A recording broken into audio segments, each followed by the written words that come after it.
Haleluya, puji Tuhan, salam sejahtera Bapak, Ibu, Saudara-saudari yang dikasihi oleh Tuhan. Tuhan Yesus memberkati. Resilient, tangguh dalam Tuhan.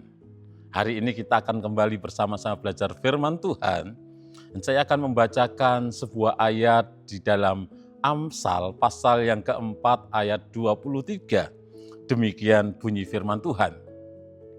Jagalah hatimu dengan segala kewaspadaan, karena dari situlah terpancar kehidupan. Renungan firman Tuhan hari ini saya beri tema, hati yang terikat pada kebenaran. Bapak, Ibu, Saudara, firman Tuhan hari ini mengajak kita melihat pusat kehidupan.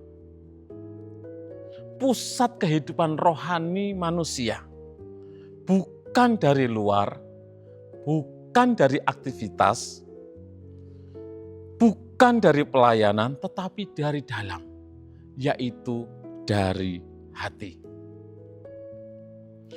Jagalah hatimu dengan segala kewaspadaan, karena dari situlah terpancar kehidupan. Kalau kita memperhatikan, firman Tuhan tidak berkata, perbaikilah hatimu. Firman Tuhan tidak berkata, ikutilah hatimu. Tetapi jagalah hatimu.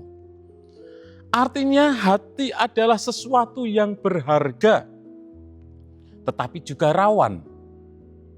Hati bisa menjadi sumber kehidupan, tetapi juga bisa menjadi sumber kehancuran. Pertanyaannya, dengan apa kita menjaga hati kita? Apa yang mengikat hati kita?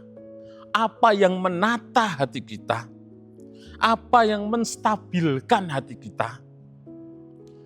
Jawaban dalam firman Tuhan kita temukan di dalam Efesus 6 ayat 14 bagian A dikatakan, jadi berdirilah tegap, berikat pinggangkan kebenaran. Hari ini kita akan belajar bahwa kebenaran Tuhan bukan hanya melindungi hati, tetapi mengikat, menata, dan mengarahkan hati. Supaya dari hati itu keluar kehidupan yang benar. Yang pertama kita melihat, ikat pinggang kebenaran memberi struktur bagi hati, menata hati. Dalam perlengkapan senjata tentara Romawi, ikat pinggang bukanlah sebuah hiasan, bukan. Tetapi ikat pinggang itu hal yang penting, karena tanpa ikat pinggang, baju perang akan longgar. Tanpa ikat pinggang, pedang tidak bisa ditempatkan dengan baik. Tanpa ikat pinggang, gerakan menjadi lambat dan berbahaya. Prajurit tetap bersenjata, tetapi tidak siap untuk bertempur kalau tanpa ikat pinggang. Bagi kita sebagai umat-umat Tuhan, banyak orang Kristen percaya kepada Tuhan, aktif dalam pelayanan, rajin beribadah, namun hatinya tidak terstruktur oleh kebenaran, tidak ditata oleh kebenaran. Akibatnya mudah tersinggung, mudah kecewa, mudah goyah ketika mengalami tekanan. Dalam 1 Korintus 14 ayat 40 dituliskan di sana, tetapi segala sesuatu harus berlangsung dengan sopan dan teratur. Tuhan adalah Allah yang teratur, dan kebenarannya menata hati kita supaya tidak kacau. Tanpa kebenaran, emosi itu akan menguasai hati kita. Tanpa kebenaran, luka masa lalu itu akan menentukan reaksi kita. Tanpa kebenaran, pendapat manusia menjadi standar hidup. Ikat pinggang kebenaran memberi struktur hati, struktur rohani, supaya hati tidak liar, tetapi tertata dengan baik. Yang kedua, ikat pinggang kebenaran menentukan arah hati. Bapak, Ibu, Saudara, ikat pinggang membuat prajurit siap melangkah, membuat prajurit siap maju, siap bertahan. Tanpa ikat pinggang, prajurit akan disibukkan menarik-narik pakaiannya sendiri. Bukan fokus pada pertempuran. Demikian juga secara rohani, hati yang tidak diikat kebenaran akan banyak berpikir, banyak menimbang, tetapi tidak melangkah, tidak melakukan apa-apa.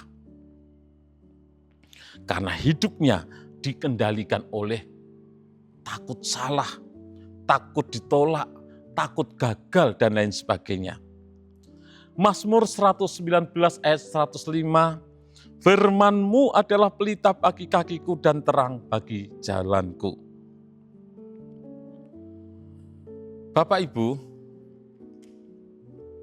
firman bukan lampu sorot jarak jauh, tapi pelita untuk langkah demi langkah.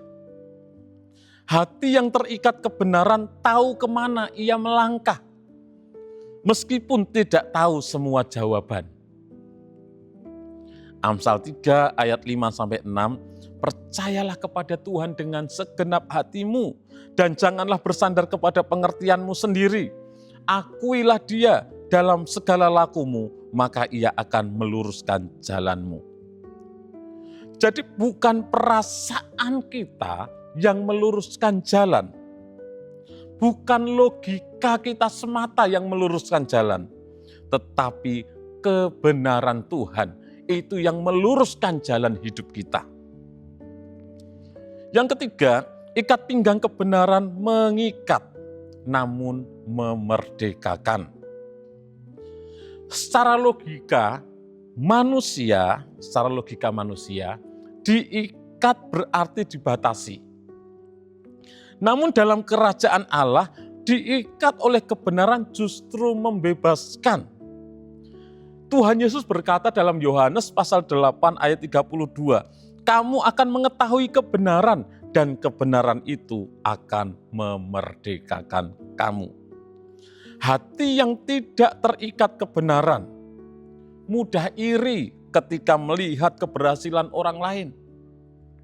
Hati yang tidak diikat dengan kebenaran mudah marah karena ekspektasinya tidak terpenuhi.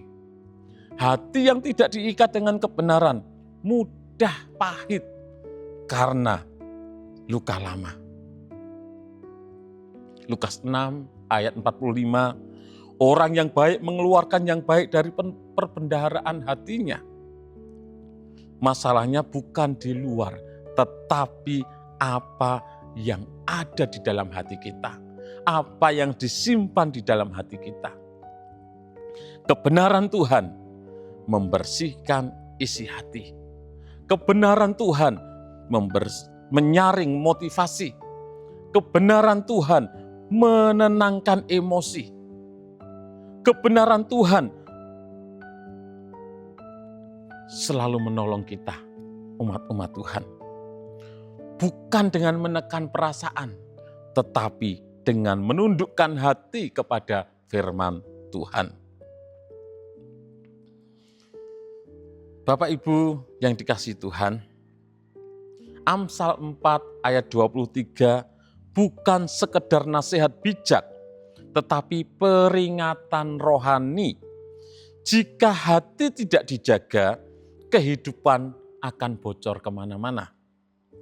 Dan Efesus 6 ayat 14 mengajarkan, hati dijaga bukan dengan kekuatan diri, tetapi dengan kebenaran Tuhan.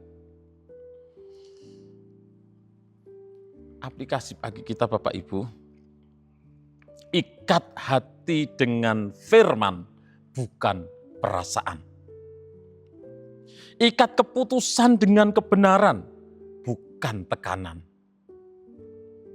Ikat hidup dengan Kristus, sang kebenaran itu sendiri. Yohanes 14 ayat 6, kata Yesus kepadanya, "Akulah jalan dan kebenaran dan hidup. Tidak ada seorang pun sampai kepada Bapa kalau tidak melalui aku." Mazmur 37 ayat 31, Taurat Allahnya ada di dalam hatinya, langkah-langkahnya tidak goyah. Hati yang terikat kebenaran akan mengalirkan kehidupan yang benar. Bukan karena kita hebat, tetapi karena hidup kita terikat pada Kristus. Terima kasih kepada Bapak Ibu Saudara yang sudah dengan setia mengikuti Renungan 79, kiranya menjadi berkat bagi kita semuanya. Bagi Bapak Ibu Saudara yang ingin didoakan dengan pokok doa tertentu atau ingin menyampaikan kesaksian, dapat menyalurkan melalui chat WhatsApp di nomor 0813 2742 0088. Mari kita berdoa. Terima kasih Tuhan Yesus, Engkaulah kebenaran kami. Engkau Allah yang sudah membenarkan kami. Allah yang sudah menguduskan dan menebus kami. Dan Engkau mau kami menjadi umat-umat-Mu yang terus hidup di dalam kebenaran-Mu. Kiranya kebenaran-Mu mengikat hidup kami. Kebenaran-Mu terus menjamah, memimpin hati dan pikiran kami. Sehingga apapun yang kami pikirkan, apapun yang kami lakukan, dapat seturut dengan kehendak-Mu dan menyenangkan hati-Mu. Tuhan memberkati umat-umat-Mu dimanapun mereka berada. Tuhan, tolonglah supaya kami keluarga GPD LSAD Magelang menjadi kuat oleh kasih karunia dalam Kristus Yesus. Kiranya kami mengejar keadilan, kesetiaan, kasih, dan damai bersama-sama dengan mereka yang berseru kepada Tuhan dengan hati yang murni. Dalam nama Tuhan Yesus Kristus kami berdoa bersyukur. Haleluya. Amin.